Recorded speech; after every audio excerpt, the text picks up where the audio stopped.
That pitter pat, you know that happy tune is your step. Hello and welcome to the Life Book could Broads be. podcast.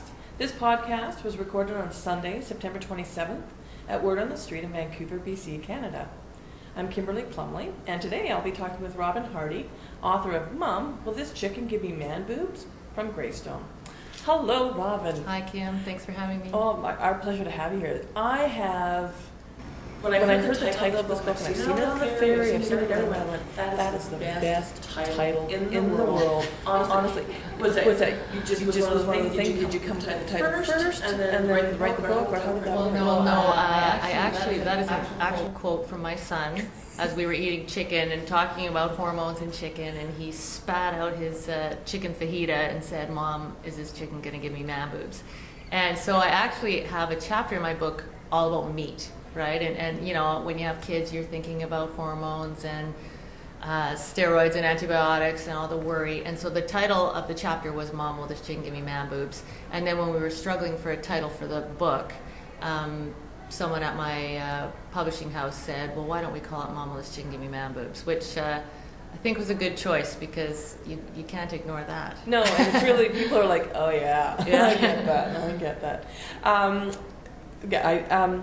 So, do you have any tips on raising, how to talk to kids about this being green and being cognizant of what's going out in the world right now? Well, I don't know about anyone else's kids, but in my neighborhood, I think my kids know more than I do. I mean, they go to school, they have speakers come into the school, they have friends whose parents are, super uber environmentalists. So a lot of times my kids were coming home and telling me things that I should be doing and shouldn't be doing and stuff. But I mean, I do think it's something that you don't want to scare your kids. We don't want to talk about, the end of the world and melting ice caps and give them nightmares about it. And actually, a neighbor of mine he's a professor who focuses on sustainable communities. And he said that the best way, they did a study on this, and the best way is to just think small. So just do it in your own home, do it in your own yard, And so that broadens it up. put away your leaf litter, and just think, how it's all connected. The whole world is connected, and all you can do is your own little bit. I don't put the weight of saving the planet on the shoulders of some 8-year-old. You're 6, you've got a goal. Who's going to be lying in bed going, "The world's ending," like I was when I was a kid, about nuclear war. Yeah. Wow. So your children are very much into this.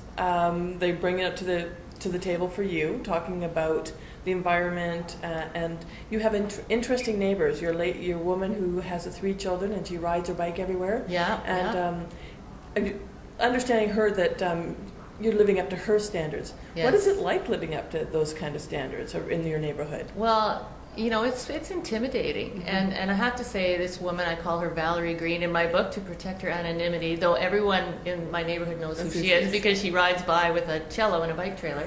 She's probably the only one. But she's a very nice woman, and she doesn't judge me, certainly not to my face. And I think it's more about me judging myself and comparing myself to everyone and thinking, "Oh no, if they see me with this new leather bag, what are they going to think?" You know what I mean? It's all kind of putting it on myself. But I don't think that anyone in my community is overtly judging. But it's a lot to live up to, and you put that kind of pressure on yourself. Oh, yes. I was wondering if you know, when you've been touring with your book, have you noticed how different provinces and towns deal with recycling or the environment? I know in Vancouver it is really a hot topic and everyone's into it. But what about in other parts of our country? Well, I haven't actually toured with this book outside of BC. I am going to Toronto in November. Okay. And I do definitely think that it's probably the hottest topic in our neck of the woods. I used to live in Calgary. Right. And I just don't think it's there's the same kind of push on it. Right. As there is here, because it's just the culture of the city, right? It's an oil and gas city, car culture. It's very spread out. You have to drive everywhere. And as we were saying earlier, they only got curbside recycling in July, like this July. Yeah. I think Vancouver got it in like 1989 or something. Absolutely. It's amazing how different cities get on board at different rates. Absolutely. How is when you've been writing a number of books? This is, I believe, your third, and you've got your fourth coming out in February? No, this is actually my sixth Oh, book, yeah. my only nonfiction. Okay. First and possibly last. It's been doing very well, though. Oh, thank you. So you're doing a teen novel. Yeah, I have a teen novel that came out in the spring called My Parents Are Sex Maniacs, a high school horror story. The best title. Thank you. The best title. So, and what's that one about? Well, that's well. about this girl and her parents are sex maniacs. No, basically it's about a girl named Louise, and she has this best friend Sienna. And Louise is, you know, an average girl. She feels like she's big boned and not super popular, but her best friend Sienna is very, very popular. And that's kind of her ticket into the in crowd. But then Louise's father has an affair with Sienna's mother, and it gets found out, and it blows apart her entire world and social, the social order of her school and everything. So it's how you deal with the aftermath of parents making wrong choices that affect their kids. Interesting. Well, that's one to read. Very interesting. Well, I have been talking to Robyn Hardy, author of Mom, Will This Chicken Give Me Man Boobs? From Greystone. Thanks so much, Robyn. Thank you. Thanks, Kim.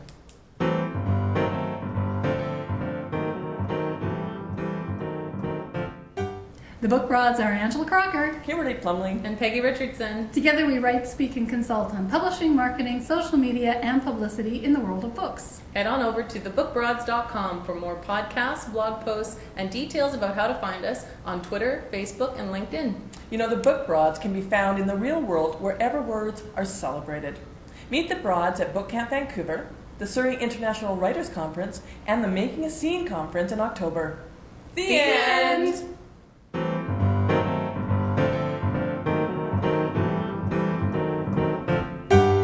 Grab your coat and get your hat. Leave your worries on the doorstep. Just direct your feet to the sunny side of the street. Don't you hear that pitter pat? You know that happy tune is your step. Life could be so sweet on the sunny side of the street.